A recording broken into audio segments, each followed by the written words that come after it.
Exercice 14. Nous avons deux sous-espaces vectoriels de R3, grand F et grand G. Il s'agit dans la première question de montrer qu'ils sont supplémentaires et dans la deuxième de donner l'expression de la projection sur grand F parallèlement à grand G. Il y a plusieurs méthodes pour répondre à la question 1. Mais nous savons, si nous lisons déjà à l'avance la question 2, que nous allons devoir, pour répondre à la question 2, nous allons devoir être capables de prendre un vecteur quelconque de R3, x, y, z, et de d'écrire ce vecteur comme la somme d'un vecteur de grand F et d'un vecteur de grand G. Donc en répondant à la première question, il faut avoir ça en vue. De toute façon, un vecteur quelconque de grand E devra être écrit comme un vecteur de F plus un vecteur de G. Alors une méthode possible, c'est de faire la chose suivante. Nous allons commencer par donner une famille génératrice et même une base de grand F. Donc grand F, c'est le plan d'équation x égale z.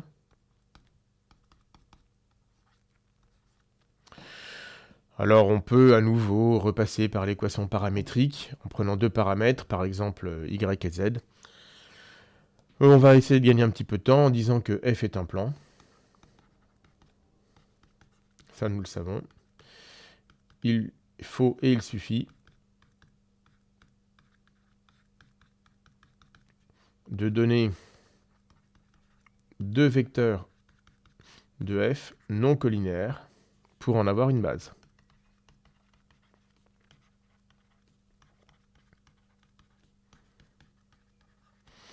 Ici, il n'est pas très compliqué de donner deux vecteurs qui vérifient ça.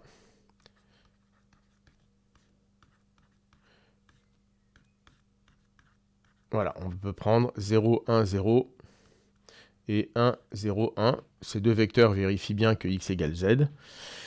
Et très clairement, ils ne sont pas collinaires, vu l'emplacement des zéros dans ces deux vecteurs. Donc nous avons une base de grand F. Grand G, une base est donnée par l'énoncé, c'est une droite. Nous en avons un vecteur directeur non nul, donc nous avons une base. Alors on va utiliser ce résultat-là. F plus G égale R3, c'est-à-dire que F et G sont supplémentaires. Si et seulement si, la concaténation d'une base de F et d'une base de G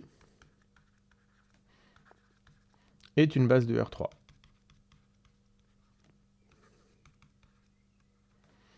Et donc pour nous, si et seulement si, 0, 1, 0, 1, 0, 1, 1, 1, 0 est une base de R3. Mais toujours en ayant la question 2 en vue, la méthode qu'on va privilégier pour montrer que c'est une base de R3, c'est de montrer que tout vecteur x, y, z de R3, donc pour tout vecteur x, y, z de R3, il existe un unique triplet ABC dans R3, tel que x, y, z est égal à A fois le premier vecteur, plus B fois le second, plus C fois le dernier. On va appeler étoile cette relation. Pourquoi on va le faire comme ça? Parce que en résolvant cette équation étoile, nous allons calculer ABC. Il se trouve que une fois qu'on aura calculé ça, tout ça, ce sera dans F. Et tout ça, ce sera dans G. Donc ça nous donnera la décomposition du vecteur x, y, z comme somme d'un vecteur de F et d'un vecteur de G. Et donc en gardant la composante sur F, nous aurons l'expression de la projection sur F parallèlement à G. Il y a d'autres méthodes pour montrer que trois vecteurs forment une base, mais comme on aura besoin de cette décomposition, nous allons ici tout faire en une fois et montrer que notre famille est une base de cette manière-là. Donc il faut résoudre étoile. Donc étoile est équivalent au système suivant, qui va être simple à résoudre, parce que là il y a beaucoup de zéros. B plus C égale X, A plus C égale Y, et B égale Z. évidemment, vu la simplicité de la dernière ligne, nous allons tout de suite avoir, avec la dernière ligne, b égale z, ce qui, grâce à la première ligne, nous donne c égale x moins z. Et avec la seconde ligne, a, c'est y moins c, donc c'est moins x plus y plus z. D'accord? Alors je vais vérifier rapidement. B plus c, ça fait bien x. A plus c, c'est bien y. Et b, c'est z. Donc déjà, nous avons répondu à la première question. Étoile a une unique solution.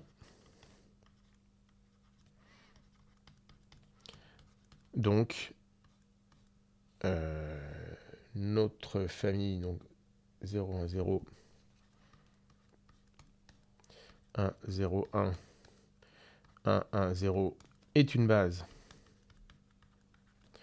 de R3. Donc, F plus entouré G est bien égal à R3. La deuxième question, c'est fini, il n'y a rien à faire. Avec le calcul précédent,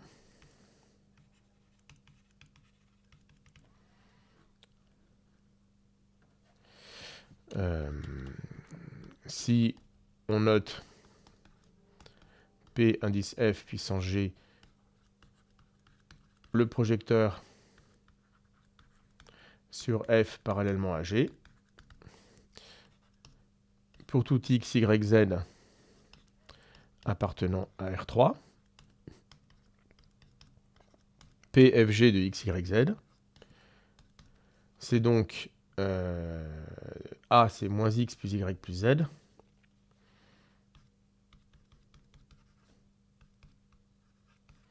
fois le vecteur 0, 1, 0, plus B, on avait dit que c'était z, fois 1, 0, 1.